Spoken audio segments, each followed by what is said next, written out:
சிறுதுளி பெருவெள்ளம் மழைநீரை சேமிப்போம்.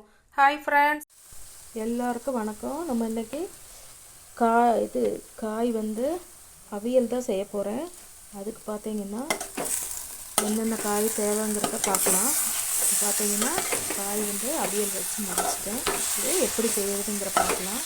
அதுக்கு முன்னாடி இது வரைக்கும் சப்ஸ்கிரைப் பண்ணாதவங்க கண்டிப்பாக சப்ஸ்கிரைப் பண்ணுங்கள். பிடிச்சிருந்தா லைக் பண்ணுங்கள், ஷேர் பண்ணுங்கள்.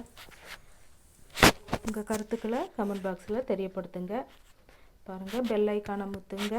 ஆளுங்கிற பெல் ஐக்கானை அமுத்துனீங்கன்னா நான் அப்பப்போ போடுற வீடியோ உங்களுக்கு அப்பப்போ கிடைக்கும். பாருங்கள், இப்போ அதுக்கு தேவையான பொருள் காய் என்னென்ன காய்ங்கிறத நம்ம பார்க்கலாம். கேரட்டு, இது வாழைக்காய், இது பார்த்திங்கன்னா புடலங்காய் நீள நீளமாக கட் பண்ணியிருக்கேன். பார்த்திங்கன்னா பீன்ஸ் ஒரு 10 பீன்ஸு, 2 கேரட்டு, 2 கேரட்டு, ஒரு சின்ன வாழைக்காய், முருங்கைக்காய் பார்த்திங்கன்னா 2 சின்ன முருங்கைக்காய், பச்சை மிளகா 7-8 பச்சை மிளகா, உருளைக்கிழங்கு பார்த்திங்கன்னா ஒரு பெரிய உருளைக்கிழங்கு 1 எடுத்திருக்கேன். இதெல்லாம் வேக போட்டு அதுக்கு மசாலா அரைச்சி சேர்த்துக்கலாம். பச்சை மிளகா பார்த்திங்கன்னா கொஞ்சம் காரமான பச்சை மிளகா தான், அவங்கவுங்க காரத்துக்கு தகுந்த மாதிரி போட்டுக்கோங்க. இப்போ பார்த்திங்கன்னா நான் கடாய் அடுப்பில் வச்சுருக்கேன். அதில் நான் ஒரே ஒரு டீஸ்பூன் தேங்காய் எண்ணெய் ஊற்றிருக்கேன் அடியில். அதாவது அடி பிடிக்காமல் இருக்கிறதுக்கு தான் நான் வைக்கிற மெத்தடில் தான் நான் செய்கிறேன். அடியில் ஒரு டீஸ்பூன் அளவுக்கு தேங்காய் எண்ணெய் ஊற்றிட்டு நம்ம எல்லா காயும் முருங்கைக்காய் ஃபஸ்ட்டில் அடியில் போட்டிருக்கேன். அதுக்கு மேலே எல்லா காயும் போட்டுக்கலாம். இதில் பார்த்திங்கன்னா நம்ம சாம்பல் பூசணி, சுரக்காய் அந்த மாதிரி தண்ணி சேர்ந்த காய் அதிகமாக போடணும். நான் சும்மா சாம்பாருக்கு வாங்கின காய் இருந்தனால இருந்த காயெல்லாம் வெட்டி போட்டு அவியல் மாதிரி வச்சுட்டேன். ஆனால் இதில் நீர் சத்து இருக்க காயை சேர்த்துக்கிட்டால் நம்ம தண்ணி ஊற்ற தேவையில்லை. அது இன்னொரு கொஞ்சம் வித்தியாசமான டேஸ்ட்டு, நல்ல டேஸ்ட்டாக இருக்கும்.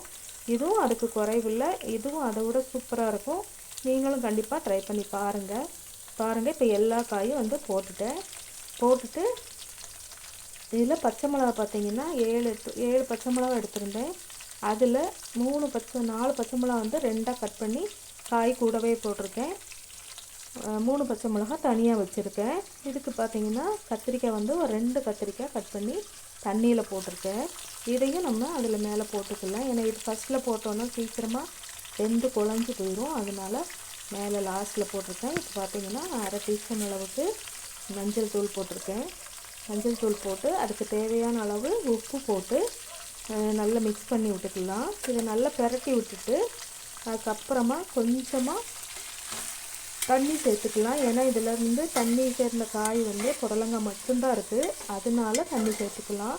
இப்போ நம்ம சாம்பல் பூசணி, சுரக்காய் அந்த மாதிரி நம்ம சேர்த்தோம்னா தண்ணி சுத்தமாக நம்ம சேர்க்கறதுக்கு தேவையில்லை. அதனால் நம்ம இதை மிக்ஸ் பண்ணி விட்டுட்டு பார்த்திங்கன்னா ஒரு 2 டேபிள் ஸ்பூன் அளவுக்கு தண்ணி ஊற்றிக்கலாம். அதை ஊற்றிட்டு நம்ம கருவேப்பிலெல்லாம் நிறைய உருவி போட்டு மூடி வச்சு வேக வச்சுக்கலாம். இப்போ பாருங்கள், இப்போ ஒரு 2 டேபிள் ஸ்பூன் அளவுக்கு தான் நான் தண்ணி ஊற்றிக்கிறேன். இந்த காய் வேகிறதுக்காக. எல்லாமே சீக்கிரமாக வேகிற காய் தான், அதனால் 2 டேபிள் ஸ்பூன் அளவுக்கு தண்ணி ஊற்றி நல்லா மிக்ஸ் பண்ணி அடியில் தண்ணி இருக்கும்போது அந்த தண்ணியில் இது வேகும். இப்போ நம்ம நீர் சேர்த்துள்ள காய் சேர்க்கும்போது அதில் உள்ள தண்ணியை அதில் இறங்கி நல்லா வெந்துடும். இதில் தண்ணி இல்லாதனால நான் 2 டேபிள் ஸ்பூன் ஊற்றிருக்கேன். நீங்கள் அந்த காயெல்லாம் சேர்க்குறதா இருந்தால் தண்ணி ஊற்ற தேவையில்லை. இப்போ மசால் பார்த்திங்கன்னா இதுக்கு நான் தேங்காய் 1 கப் அளவுக்கு தேங்காய், சின்ன வெங்காயம் ஒரு 4-5 சின்ன வெங்காயம், சின்ன ஜீரகம் 1/4 டீஸ்பூனு, பார்த்திங்கன்னா அந்த பச்சை மிளகா 3 பச்சை மிளகா ஒடிச்சு வச்சுருக்கேன். இதை நம்ம க்ரஷ் பண்ணி எடுத்துக்கலாம், ரொம்ப மையாக அரைக்கக்கூடாது. இப்போ பார்த்திங்கன்னா காய் பரட்டி விட்டுருக்கேன். நல்லா பார்த்திங்கன்னா நல்லா வெந்துருச்சு.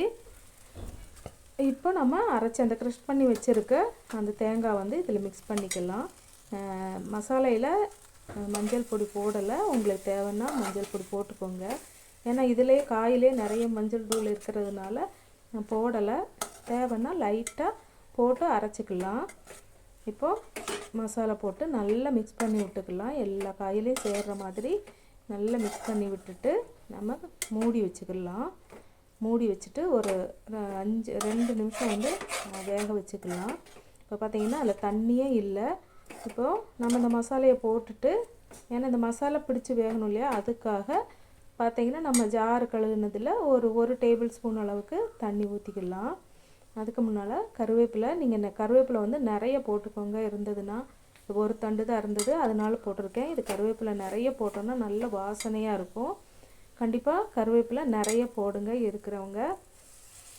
இப்போ பார்த்தீங்கன்னா ஒரு 2 டேபிள் ஸ்பூன் அளவுக்கு அந்த மசாலா தண்ணி, தேங்காய் அரைச்சோம் இல்லையா, அந்த மசாலா தண்ணி வந்து இதில் ஊற்றிருக்கேன். இது ஊற்றி அப்படியே நம்ம வந்து மிக்ஸ் பண்ணி விட்டுட்டு மூடி வச்சுக்கலாம். மூடி வச்சுட்டு உப்பு இருக்கா, அந்த டைமில் உப்பு இருக்கான்னு பார்த்துட்டு மிக்ஸ் பண்ணி மூடி வைங்க. சூப்பராக இருக்கும். கண்டிப்பாக எல்லாருக்கும் பிடிக்கும். நீங்கள் ட்ரை பண்ணி பாருங்கள். இது வேறு லெவலாக இருக்கும். அவியல் வந்து பாருங்கள் வெந்துருச்சு, சூப்பராக இருக்குது. இப்போ வந்து லாஸ்ட்டாக வந்து தேங்காய் எண்ணெய் வந்து நான் வந்து ஒரு டீஸ்பூன் அளவுக்கு தான் நான் ஊற்றுறேன். ஏன்னா ஏற்கனவே வந்து தேங்காய் எண்ணெய் ஊற்றிருக்கு. நம்ம டேஸ்ட்டுக்கு எப்படி தேவையோ அதுக்கு தகுந்த மாதிரி நம்ம ஊற்றிக்கலாம். இப்போ தேங்காய் எண்ணெய் பிடிக்காதவங்க வந்து ரீஃபண்ட் ஆயில் அந்த மாதிரி எண்ணெயில் செஞ்சுக்கலாம். சூப்பராக தான் இருக்கும். இருந்தாலும் கடைசியாக நம்ம வந்து ஒரு ஃபினிஷிங் டச் வந்து தேங்காய் எண்ணெய் ஊற்றினா தான் அது நல்ல டேஸ்ட்டாகவும் வாசனையாகவும் இருக்கும், மணமாக இருக்கும். அதனால் தேங்காய் எண்ணெய் ஊற்றிக்கோங்க. இப்போது மல்லி இலை இருந்துச்சுன்னா மல்லி இலையை லாஸ்ட்டாக அதில் போட்டு அப்படியே மூடி வச்சிடலாம். அந்த வாசனை வந்து அதில் காயில் பிடிக்கும்போது நல்லாயிருக்கும். நீங்களும் இதே மாதிரி செஞ்சு பாருங்கள். ஒரு தடவையாவது ட்ரை பண்ணி பாருங்கள். சூப்பராக டேஸ்ட்டாக செம்மையாக இருக்கும். இது இப்போ வந்து சர்விங் பவுலில் மாற்றிக்கலாம். நீங்களும் ட்ரை பண்ணி பாருங்கள். இதுவரை சப்போர்ட் பண்ண எல்லாருக்கும் ரொம்ப ரொம்ப நன்றி. வணக்கம். தேங்க்யூ.